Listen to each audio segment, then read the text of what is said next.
یسألونک عن الساعۃ ایان مرساہا، اے نبی آپ سے پوچھتے ہیں یہ قیامت کب آئے گی؟ آپ ہمیں بہت ڈراتے رہتے ہیں قیامت قیامت قیامت کب آئے گی، کب لنگر انداز ہوگی؟ قل انما علمها عند ربی، کہہ دیجئے اس کا علم تو میرے رب کے پاس ہے، لا یجلیھا لوقتھا الا ہو، نہیں روشن کرے گا اسے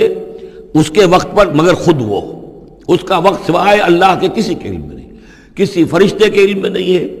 کسی کے علم میں نہیں ہے، وہی ہے لا یجلیھا لوقتھا، اپنے اس وقت معین کے اوپر خود ہی اسے روشن کرے گا۔ ثقلت فی السماوات والارض، ویسے وہ آسمانوں اور زمین ہی کے اندر اٹھی ہوئی ہے، حمل اسی کے اندر ہے اس کا، یعنی یوں سمجھیے کہ ہر شے کے اندر جو تخلیق کی گئی ہے اس کی فنا بھی اسی شے میں موجود ہے، ہر تخلیق جو ہے اس کی ایک اجل مسمى ہے، تو گویا کہ اس کی موت اس کے ساتھ ہی ہے، ہم اپنی موت اپنے ساتھ لیے پھر رہے ہیں۔ اسی طرح یہ کائنات جو ہے جس کی تخلیق کی گئی ہے، یہ گویا کہ وہ جو جیسے کسی کا حمل ہوتا ہے عورت کا، وہ حمل لیے پھر رہی ہو، اسی طریقے سے یہ کائنات اپنی اس قیامت کو اٹھائے پھر رہی ہے۔ ثقلت فی السماوات والارض لا تأتیکم الا بغتۃ، لیکن نہیں آئے گی تم پر مگر اچانک۔ یسألونک کأنک حفی عنہا، اے نبی آپ سے تو یہ اس طرح پوچھتے ہیں گویا کہ آپ اس کی کھوج میں لگے ہوئے ہیں، آپ کو یہی فکر دامنگیر ہے قیامت کب آئے گی، حالانکہ آپ کا اس سے کوئی سروکار نہیں، یہ ہمارا معاملہ ہے۔ قل انما علمها عند اللہ، کہہ دیجئے اس کا علم تو صرف اللہ کے پاس ہے، ولکن اکثر الناس لا يعلمون، لیکن اکثر لوگ علم نہیں رکھتے۔ قل لا املک لنفسی نفعا ولا ضرا، کہہ دیجئے مجھے کوئی اختیار نہیں ہے خود اپنی جان کے بارے میں بھی، نہ کسی نفع کا اور نہ ضرر کا، الا ما شاء اللہ، سوائے اس کے کہ جو اللہ چاہے۔ ولو كنت اعلم الغیب لاستكثرت من الخیر، اور اگر مجھے علم غیب حاصل ہوتا تو میں تو بہت سا خیر جمع کر لیتا، میرے پاس علم غیب نہیں ہے، یہ جیسا کہ ہم پہلے پڑھ چکے سورہ نعم میں۔ کہہ دیجئے میں نہ تم سے یہ کہتا ہوں کہ میں فرشتہ ہوں، نہ میں یہ کہتا ہوں کہ میرے پاس علم غیب ہے، نہ میں یہ کہتا ہوں کہ میرے پاس اللہ کے خزانے جو ہیں وہ میرے قبضہ قدرت میں ہیں، کچھ بھی نہیں۔ وَلَوْ كُنْتُ أَعْلَمُ الْغَيْبَ، اگر غیب کا علم میرے پاس ہوتا لَاسْتَكْثَرْتُ مِنَ الْخَيْرِ، تو میں نے بہت سا خیر جمع کر لیا ہوتا۔ وَمَا مَسَّنِيَ السُّوءُ، اور مجھے کوئی تکلیف آتی ہی نہ۔ ان انا الا نذیر وبشیر لقوم یؤمنون، نہیں ہوں میں کچھ بھی مگر یہ کہ ایک بشیر اور نذیر ہوں، خبردار کرنے والا، بشارت دینے والا، لقوم یؤمنون، ان لوگوں کے لیے کہ جو ایمان والے ہوں۔ هو الذی خلقکم من نفس واحدۃ، وہی ہے جس نے تمہیں پیدا کیا ایک جان سے، وجعل منها زوجها، اور اسی سے بنایا اس کا جوڑا، لیسکن الیہا، تاکہ وہ سکون حاصل کرے اس کی طرف۔ اس کی طرف میں اشارہ کر چکا ہوں سورہ بقرہ میں بھی۔ وابتغوا ما كتب اللہ لک، کہ یہ جو معاملہ ہے شوہر اور بیوی کا، اس میں یہاں جہاں اولاد کا معاملہ ہے وہاں ایک تسکین بھی ہے، سکون بھی ہے۔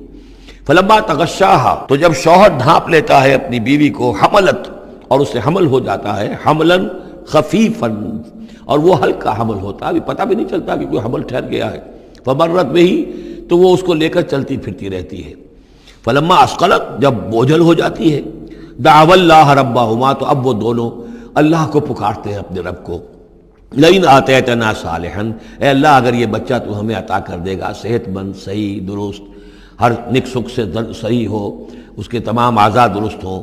لئن آتیتنا صالحا لنکونن من الشاکرین، تو ہم بڑا شکر ادا کریں گے، بڑا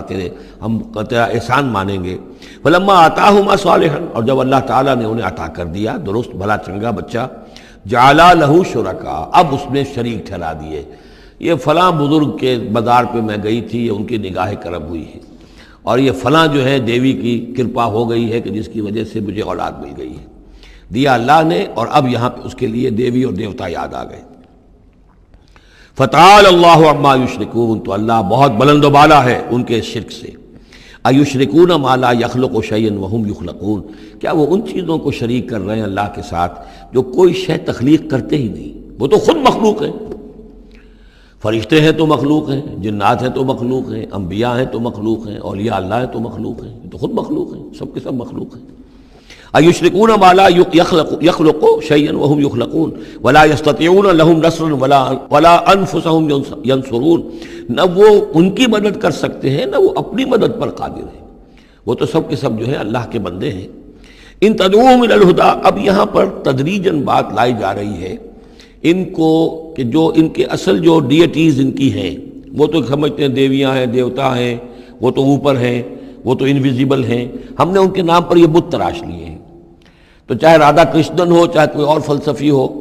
وہ کہے گا یہ کہ ہم ان بتوں کو نہیں پوج رہے، ہم بھی جانتے ہیں یہ پتھر ہیں، پتھر کے سوائے میں کیا ہے، یہ نہ دیکھ سکتے ہیں نہ چل سکتے ہیں، پتھر ہیں۔ لیکن عام طور پر ان کے ہاں آدمی جو ہے عوام کی سطح پر وہ پھر انہی کو سمجھ بیٹھتا ہے کہ یہی ہے، اور چومتا ہے، چاٹتا ہے، جو بھی کرتا ہے، ان کا دھون پیتا ہے، ان کے سامنے ڈنڈوت کرتا ہے، ان کے سامنے جو ہے حلوے مانڈے پیش کرتا ہے۔ تو عوامی سطح پر ذہن میں یہی آ جاتا ہے کہ یہی ہیں معبود جن کو کہ ہم پوج رہے ہیں، اور انہی کے اندر قدرت ہے ہماری مشکل کشائی کی۔ اب ادھر رخ آ رہا ہے، ان تدعوہم الی الہدی، اگر تم پکارو انہیں ہدایت کے لیے کہ تمہیں راستہ دکھا دیں، لا یتبعوکم، وہ تمہاری طرف توجہ ہی نہیں کر سکیں گے۔ سواء علیکم ادعوتموہم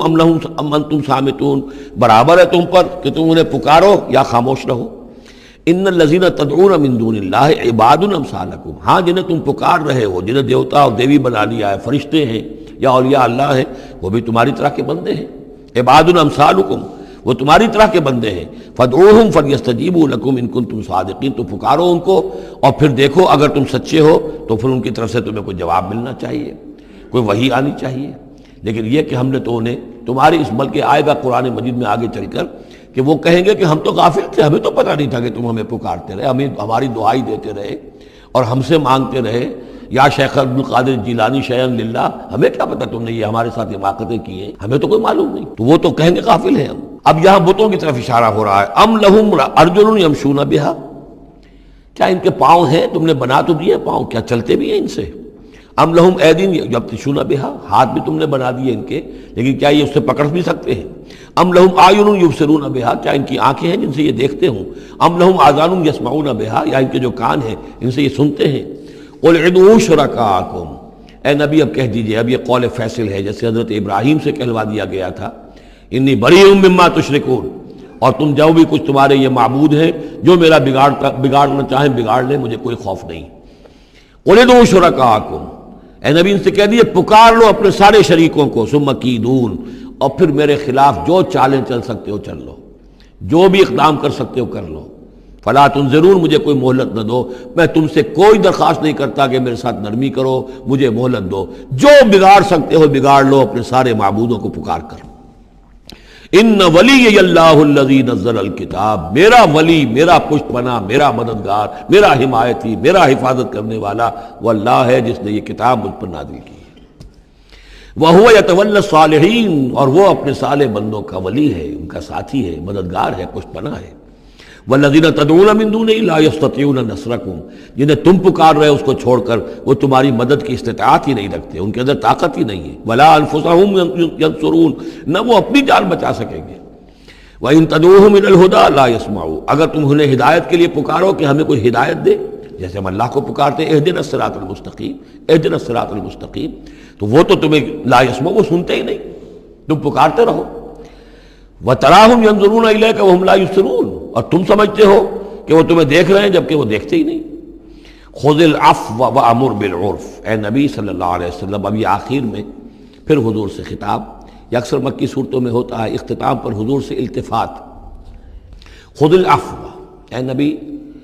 عفو کو، درگزر کو تھام لیجئے، یعنی آپ ان سے زیادہ بحث میں، ان سے زیادہ کسی تلخی میں، کسی اس طرح کے معاملے میں الجھیے نہیں، معاف کیجئے، چھوڑیے ان کو، دفع کیجئے۔ خُذِ الْعَفْوَ وَأْمُرْ بِالْمَعْرُوفِ، اور بھلی بات کا حکم دیتے رہیے، جو بھی اچھی بات ہے اس کی طرف دعوت دیتے رہیے، آپ کا کام ہے دعوت دینا۔ وَأَعْرِضْ عَنِ الْجَاهِلِينَ، اور جو آپ سے الجھنا چاہیں ان سے اعراض کیجئے، خام خواہ، جیسے کہ آگے آئے گا سورہ فرقان میں، وَإِذَا خَاطَبَهُمُ الْجَاهِلُونَ قَالُوا سَلَامًا، جب جاہل الجھنا چاہتے ہیں ان عباد الرحمن سے، وہ کہتے ہیں سلام، ہم آپ سے لا نبتغی الجاہلین، ہم جاہلوں کے سر نہیں لگنا چاہتے، منہ نہیں آنا چاہتے۔ تو فرمایا آپ یہ تین الفاظ آئے ہیں، خذ العفو، یہ ایک داعی کے لیے بڑی بنیادی چیزیں ہیں، معاف کرتے رہنا، درگزر کرتے رہنا۔ وَأْمُرْ بِالْمَعْرُوفِ وَبِالْعُرْفِ، اور بھلی بات کا، اچھی بات کا حکم دیتے رہنا۔ وَأَعْرِضْ عَنِ الْجَاهِلِينَ، اور جو الجھنا چاہیں، جاہل ہوں، جو جذباتی لوگ ہیں، مشتعل مزاج ہیں، ان سے اعراض۔ وَإِمَّا يَنزَغَنَّكَ مِنَ الشَّيْطَانِ نَزْغٌ، اور اگر کبھی کوئی چھوت لگ ہی جائے آپ کو شیطان کی طرف سے، نزع کھینچ لینا، نزغ مس کر جانا، چھو جانا، چھوت، عین اور غین کا یہ فرق ہو گیا، یعنی یہ کہ کبھی آپ کو غصہ آئی جائے، آخر ظاہر بات ہے بربنائے طبع بشری کبھی غصہ آئی جاتا ہے، آخر آئی گیا تھا حضور کو غزوہ احد میں، کیف یہدی اللہ قوما خضبوا وجہ نبیہم بالدم، کیسے اللہ ہدایت دے گا اس قوم کو جس نے اپنے نبی کے چہرے کو خون سے رنگ دیا، غصہ آ گیا تھا۔ لیس لک من الامر، اے نبی آپ کے ہاتھ میں اختیار نہیں ہے، ہدایت اور ضلالت کا اختیار ہمارے ہاتھ میں ہے۔ اسی طریقے سے اے نبی اگر کبھی غصہ آ جائے، فرمایا وَإِمَّا يَنزَغَنَّكَ مِنَ الشَّيْطَانِ نَزْغٌ فَاسْتَعِذْ بِاللَّهِ، فوراً اللہ کی پناہ طلب کرو، إِنَّهُ سَمِيعٌ عَلِيمٌ۔ اور یہ پھر آگے چل کر حامیم السجدہ میں بھی یہ آیت آئے گی، إِنَّهُ هُوَ السَّمِيعُ الْعَلِيمُ، یقیناً وہی ہے سب کچھ سننے والا اور سب کچھ جاننے والا۔ إِنَّ الَّذِينَ اتَّقَوْا إِذَا مَسَّهُمْ طَائِفٌ مِّنَ الشَّيْطَانِ تَذَكَّرُوا، اور یہی روش ہے تقوی والوں کی، جن لوگوں کے اندر تقوی ہوتا ہے، جب ان پر کوئی گزر ہو جاتا ہے شیطان کے کسی سائے کا، اذا مسہم طائف من الشیطان، شیطان کا کوئی ان کے اوپر گزر ہو گیا، کوئی سایہ پڑ گیا، تذکروا، فوراً وہ چوکنے ہو جاتے ہیں، فوراً ہوش میں آ جاتے ہیں کہ یہ کیا ہوا، ہم پر کچھ اثر پڑ گیا تھا، کچھ عارضی طور پر کچھ غفلت سے طاری ہو گئی تھی، جیسے کہ خود حضور فرماتے ہیں صلی اللہ علیہ وسلم، انہ لا یغان علی قلبی، میرے دل پر بھی کبھی کبھی حجاب سا آ جاتا ہے، وَإِنِّي لَأَسْتَغْفِرُ اللَّهَ 70 مرۃ فی کل یوم، اور میں روزانہ 70 مرتبہ اللہ سے استغفار کرتا ہوں۔ لیکن یہ سمجھ لیجئے کہ ہمارے دل کے اوپر حجاب وہ بہت اور شے ہے، اور حضور کے قلب مبارک پر حجاب، آپ کے قلب مبارک کا حجاب جو ہے وہ ہماری 100 حضوریوں لاکھوں حضوریوں سے بڑھ کر جو ہے وہ حضوری کے درجے میں ہوگا، لیکن جو انٹینسٹی ہے، جو تعلق مع اللہ کی انٹینسٹی ہے، اس میں ذرا سی کمی بھی آ گئی ہے تو اس سے حضور نے تعبیر کیا کہ میرے بھی دل پر کبھی کبھی حجاب آ جاتا ہے، انہ لا یغان علی قلبی، انٹینسٹی تو کم ہو گئی نا، یہ بجلی جس پاور کی ہے ذرا سی کم ہو جائے گی تو ایک دفعہ تو آپ کو محسوس ہوگا اندھیرا ہو گیا، حالانکہ بجلی ہے، روشنی ہے، اندھیرا نہیں ہوا ہے، لیکن اس کی پاور کم ہوئی ہے۔ تو فرمایا کہ انہ لا یغان علی قلبی وانی لاستغفر اللہ 70 مرۃ فی کل یوم۔ ان الذین اتقوا اذا مسهم طائف من الشیطان تذکروا، تو فوراً وہ چوکنے ہو جاتے ہیں، یاد کرتے ہیں، فاذا هم مبصرون، اور ان کی آنکھیں کھل جاتی ہیں، انہیں حقائق نظر آنے لگتے ہیں، وقتی سا جو سایہ پڑ گیا تھا اس سے وہ فوراً نکل آتے ہیں۔ واخوانهم یمدونہم، باقی جو شیطانوں کے بھائی ہیں انہیں شیطان گھسیٹ کر لے جاتے ہیں، فی الغی، وہ اس کجی کے اندر وہ گھسیٹتے ہوئے دور تک پہنچاتے ہیں، جیسے بلعم بن باعورہ کو پہنچایا کہ اسے آخری حد تک پہنچا کر دم لیا۔ تو شیطانوں کا جو ولی ہوگا پھر شیطان کا تو اس کے اوپر زور چلے گا، لیکن جو اللہ کے بندے ہیں ان پر تو شیطان کا اختیار ہے ہی نہیں، وہ تو یہ ہے کہ جیسے ہی ذرا سا ان کے اوپر کوئی اثر پڑا بھی، کوئی سایہ سا آیا بھی تو فوراً چونک گئے اور اللہ کی طرف متوجہ ہو گئے۔ ثم لا یقصرون، پھر وہ کمی نہیں کرتے، اسے آخری منزل جو ہے گمراہی کی وہاں تک پہنچا کر رہتے ہیں۔ وَإِذَا لَمْ تَأْتِهِمْ بِآیَةٍ، اب دیکھیے یہ عمود ان دونوں صورتوں کا، خاص طور پر انعام کا، آیت لاؤ، نشانی لاؤ، معجزہ دکھاؤ، نبوت منوانا چاہتے ہو، رسالت منوانا چاہتے ہو تو دکھاؤ معجزہ، حصی معجزہ، جیسے موسیٰ کو ملے، جیسے عیسیٰ کو ملے، وغیرہ وغیرہ۔ اب اس کو سم اپ کر رہے ہیں، وَإِذَا لَمْ تَأْتِهِمْ بِآیَةٍ، اے نبی جب آپ ان کے پاس کوئی معجزہ نہیں لائے، قالوا، انہوں نے کہا لولا اجتبیتہا، کیوں نہیں کوئی چن کر لے آتے، کہیں سے چھانٹ کر لے آتے، تو اب تمہارا دعویٰ یہ ہے تم اللہ کے رسول ہو، محبوب ہو، تو کیا وجہ ہے، کیوں رہ گئے، کس وجہ سے؟ لولا اجتبیتہا، کہیں سے کوئی چھانٹی کر کے، کہیں سے کوشش کر کے لے آتے۔ قل انما اتبع ما یوحی الی، اس زمن میں ایک واقعہ میں نے پڑھا تھا، یہ تفسیر کبیر میں، امام راضی کی تفسیر میں، کہ حضور کے ایک پھپھی زاد بھائی تھے، اگرچہ وہ ایمان نہیں لائے تھے لیکن حضور سے ہمدردی رکھتے تھے، ساتھ رہتے تھے، تعاون کرتے تھے، جہاں کہیں حضور جاتے تھے دل میں نرمی تھی ان کے، اور امید تھی حضور کو کہ حضور ایمان لے آئیں گے۔ لیکن جب آخری معاملہ یہ ہوا کہ جو سرداران قریش تھے انہوں نے گویا کہ ان کے اپنے زوم میں انہوں نے حجت قائم کر دی، اے نبی یہ معجزہ دکھا دو، اے محمد چلو مان لیں گے، چلو یہ نہیں دکھا سکتے یہ دکھا دو، یہ نہیں دکھا سکتے یہ دکھا دو، وہ سب سورہ بنی اسرائیل میں آئے گا۔ تو جب یہ ساری باتیں حضور نے کہا نہیں میرے اختیار میں نہیں ہے، یہ تو اللہ تعالیٰ کا فیصلہ ہے، اللہ جب چاہے گا دکھائے گا، میرے اختیار میں نہیں ہے، تو پھر وہاں سے حضور جب اٹھے سب وہاں تو شور مچ گیا، پھر ظاہر بات ہے کہ وہ تو تالی پٹ گئی ہوگی کہ بس رہ گئے ان کی، اب تو یہ تو ہمارے جو عوام ہیں انہوں نے کہا ہوگا کہ ہمارے سردار تو جیت گئے، اس لیے کہ یہ تو ناکام رہ گئے، انہوں نے تو آخری درجے میں کہہ دیا یہ نہیں دکھا سکتے، یہ دکھا دو، یہ نہیں دکھا سکتے، یہ دکھا دو، یہ معجزہ نہیں تو یہ دکھا دو، یہ نہیں تو یہ دکھا دو، کوئی بھی نہیں دکھا سکتے۔ تو اس کے بعد جب حضور کے ساتھ وہاں سے حضور دل گرفتہ ہو کر اٹھے اور آئے تو ساتھ وہ پھوپھی زاد بھائی بھی تھا، اس نے کہا کہ محمد آج تو آپ کی قوم نے آپ پر حجت قائم کر دی ہے، اب میں آپ کا ساتھ نہیں دے سکتا۔ یعنی یہ ہے کہ جو اثر پڑتا تھا لوگوں کے اوپر کہ اب تو حجت آپ پر قائم ہے، تو جس کو میں نے کہا تھا سورہ انعام کا وہ مقام کہ ان کان کبر علیک اعراضهم فان استطعت فتبتغي نفقا في الارض او سلما في السماء فتاتيهم بآية۔ اے نبی اگر آپ پر بہت بھاری گزر رہا ہے، شاق گزر رہا ہے ان کا اعراض، تو اگر آپ میں طاقت ہے تو کہیں زمین میں سرنگ لگا لیجئے، کہیں آسمان پر سیڑھی لگا لیجئے، اور کہیں سے جہاں سے آپ لا سکتے ہو لے آئیے، ہم نہیں دکھائیں گے۔ تو واقعہ یہ ہے کہ انسان اس کو اپنے اوپر طاری کرے، اس صورتحال میں ویژولائز کرے اپنے آپ کو، تو کس قدر ضیق میں اس وقت محمد رسول اللہ صلی اللہ علیہ وسلم کی شخصیت آ چکی تھی۔ وَإِذَا لَمْ تَأْتِهِمْ بِآيَةٍ، اور جب آپ نہیں لائے ان کے پاس کوئی نشانی، قَالُوا لَوْ لَاجْتَبَعْتَهَا، کیوں نہیں لے آئے کہیں سے؟ قُلْ إِنَّمَا أَتَّبِعُ مَا يُوحَىٰ إِلَيَّ، کہہ دیجئے میری حیثیت تو صرف یہ ہے کہ میں پیروی کر رہا ہوں اس کی کہ جو میری طرف وحی کی جا رہی ہے، اس سے بڑا میں نے دعویٰ نہیں کیا، نہ خدائی کا، نہ کوئی علم غیب کا دعویٰ کیا، نہ میں نے یہ کہا کہ اللہ کے خزانے میرے دستے تصرف میں ہیں، میں نے کوئی دعویٰ نہیں کیا۔ ھذا بصائر من ربکم، اور یہ تمہارے رب کی طرف سے بصیرت افروز باتیں ہیں جو میں تمہارے سامنے پیش کر رہا ہوں، میں خود پیروی کر رہا ہوں اس کی اور تمہارے سامنے پیش کر رہا ہوں۔ وَھدًى وَرَحْمَةٌ لِّقَوْمٍ يُؤْمِنُونَ، اور یہ ہدایت ہے اور رحمت ہے ان لوگوں کے حق میں جو ایمان لانے والے ہیں۔ وَإِذَا قُرِئَ الْقُرْآنُ فَاسْتَمِعُوا لَهُ وَأَنصِتُوا، اور جب قرآن پڑھا جا رہا ہو تو تم اسے پوری توجہ سے سنا کرو۔ سمع یسمع کے معنی سننا، اور استمع یستمع پوری توجہ کے ساتھ، ارتکاز توجہ کے ساتھ سننا، کان لگا کر، کان دھر کر سننا۔ وانصتوا، اور خود خاموش رہا کرو۔ اسی آیت کو دلیل بناتے ہیں وہ حضرات جو یہ سمجھتے ہیں کہ امام کے پیچھے جہری قرأت میں پڑھنا نہیں چاہیے،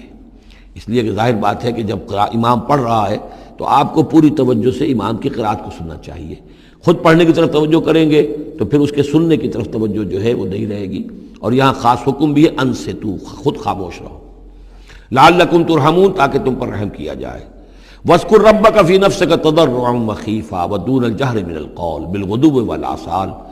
اور اپنے رب کو یاد کرتے رہا کرو اپنے جی ہی جی میں، تضرعاً، عاجزی کرتے ہوئے، گڑ گڑاتے ہوئے۔ اس عاجزی اور گڑ گڑانے کی انتہا ہے وہ دعا جو میں نے نقل کی ہے، جو مسلمانوں پر قرآن مجید کے حقوق کے نام سے میرا کتاب چاہے اس کے آخر میں مقام عبدیت، اللہم انی عبدک وابن عبدک وابن امتک فی قبضتک ناصیتی بیدک ماضٍ فی حکمک عدل فی قضاؤک۔ اے اللہ میں تیرا بندہ ہوں، غلام ہوں، میرا باپ بھی تیرا بندہ اور غلام تھا، میری ماں تیری ادنا کنیز تھی، میں تیرے قبضہ قدرت میں ہوں، میرے پورے وجود میں تیرا ہی حکم جاری و ساری ہے، اور تو جو بھی میرے بارے میں فیصلہ کرے عدل فی قضاؤک، وہ یقیناً حق پر اور عدل پر مبنی ہے۔ یہ عاجزی۔ اسألوک بکل اسم ہو لک، میں تجھ سے درخواست کر رہا ہوں تیرے ہر نام کے حوالے سے تیرا ہے، علمتہ احدا من خلقک، جو تو نے کسی اپنی مخلوق کو سکھایا، او انزلتہ فی کتابک، یا اپنا نام تو نے اپنی کسی کتاب میں نازل فرمایا، اب استاثرت بہ فی مکنون الغیب عندک، یا اپنے اس نام کو تو نے اپنے پاس ہی غیب میں ہی کہیں چھپا کر رکھا ہوا ہے، خزانہ بنایا ہوا ہے۔ میں ان تمام ناموں کے حوالوں سے سوال کے حوالے اور واسطے سے آپ سے درخواست کرتا ہوں ان تجعل القرآن ربیع قلبی و نور صدری و جلاء حزنی و ذہاب ہمی و غمی، قرآن کو میرے سینے کا نور بنا دے، میرے دل کا سرور بنا دے، میرے تفکرات کا ازالے کا ذریعہ بنا دے، میرے غموں کا اور تفکرات اور جو بھی پریشانیاں ہیں ان کے ازالے کا ذریعہ بنا دے۔ یہ ہے دعا محمد رسول اللہ کی۔ اب خاص طور پر چونکہ آیت پہلے آ گئی تھی وَإِذَا قُرِئَ الْقُرْآنُ فَاسْتَمِعُوا لَهُ وَأَنصِتُوا، تو اسی کے حوالے سے یہ دعا جو ہے یہ خاص طور پر جو ہے مسلمانوں پر قرآن مجید کے حقوق اور کیا عظمت قرآن کی ہے کہ اللہ تعالیٰ سے جو سوال کر رہے ہیں حضور کہ قرآن کو التجعل القرآن ربیع قلبی و نور صدری، میرے سینے کا نور، میرے دل کی بہار بنا دے۔ وَاذْكُرْ رَبَّكَ فِي نَفْسِكَ تَضَرُّعًا وَخِیفَةً، اور یاد کرتے رہا کرو اپنے رب کو اپنے جی میں گڑ گڑاتے ہوئے، عاجزی کے ساتھ، اور خیفہ خوف کے ساتھ، دون الجہر من القول، اور بلند آواز سے نہیں، پست آواز سے۔ لیکن یہ ضرور ہے کہ آدمی دعا مانگے تو ایسے مانگے کہ خود سن لے۔ اس میں یہ ہوتا ہے کہ ایک تو دعا وہ مانگ رہا ہے، ایک اس کی سماعت بھی اس دعا سے استفادہ کرتی ہے۔ نماز میں بھی اگر اکیلا انسان نماز پڑھ رہا ہو تنہا، تو جو رکعتیں ہیں چاہے سری بھی ہوں، ان کو ایسا ضرور پڑھے کہ جیسے خود وہ سن رہا ہے، اس حد تک جو ہے تاکہ وہ نماز میں جو پڑھ رہا ہے اس کے ساتھ اس کی سماعت بھی اس سے مستفید اور مستنیر ہوتی چلی جائے۔ بالغدو والآصال، اور یہ آپ ذکر کرتے رہے اللہ کا اپنے جی میں عاجزی کے ساتھ اور خوف کے ساتھ، اور یہ کہ زیادہ بلند آواز سے نہیں بلکہ پست آواز سے، صبح کے وقت بھی اور شام کے اوقات میں بھی۔ جیسے میں نے توجہ دلائی تھی سورہ نام کے شروع میں، نور ہمیشہ قرآن میں واحد آئے گا، ظلمات ہمیشہ جمع، اسی طرح غدو یہ ہمیشہ ایک، اور آصال اصیل کی جمع ہے، یعنی شام کے اوقات۔ اور اس میں اشارہ ہے کہ صبح کی نماز ایک ہی ہے جو اللہ تعالیٰ نے فرض رکھی ہے، اور جیسے ہی لدلوک الشمس الی غسق اللیل، سورج ذرا ڈھلنا شروع ہوتا ہے، مغرب کی طرف ذرا اترنا شروع ہوتا ہے، وہاں سے لے کے پے بپے نمازیں ہیں، ظہر ہے، عصر ہے، مغرب ہے، عشاء ہے، تو یہ جو ہے یہ آصال جمع کا صیغہ ہے۔ بالغدو والآصال، غدو والآصال، ولا تکن من الغافلین، اور غافلوں میں سے نہ ہو جائیے۔ ان الذین عند ربک، یقیناً وہ بزرگ ہستیاں، وہ ملائکہ مقربین، وہ ملائے اعلیٰ جو اپنے رب کے پاس ہیں، مقربین ہیں، قریب ترین ہیں، وہ جس کے بارے میں امیر خسرو نے کہا ہے کہ خدا خود میر محفل بود اندر لامکاں خسرو، محمد شمع محفل بود شب جائے کہ من بودم۔ ایک لامکاں کی محفل وہ بھی ہے جہاں کا میر مجلس اللہ ہے، اور جہاں فرشتے ہیں، ملائکہ مقربین ہیں، اور محمد رسول اللہ روح محمدی وہاں گویا کہ چراغ اور شمع کی حیثیت سے ہے۔ تو ان الذین عند ربک لا یستکبرون عن عبادتہ، وہ جو اس کے قریب ترین ہیں وہ بھی اس کی عبادت سے استکبار نہیں کرتے، استکبار کی بنیاد پر عبادت سے دستکش نہیں ہوتے۔ وَيُسَبِّحُونَهُ، اور اس کی تسبیح کرتے رہتے ہیں، وہ لہو یسجدون، اور اس کے لیے سجدے کرتے رہتے ہیں۔ بارک اللہ لی ولکم فی القرآن العظیم ونفعنی وإیاکم بالآیات والذکر الحکیم۔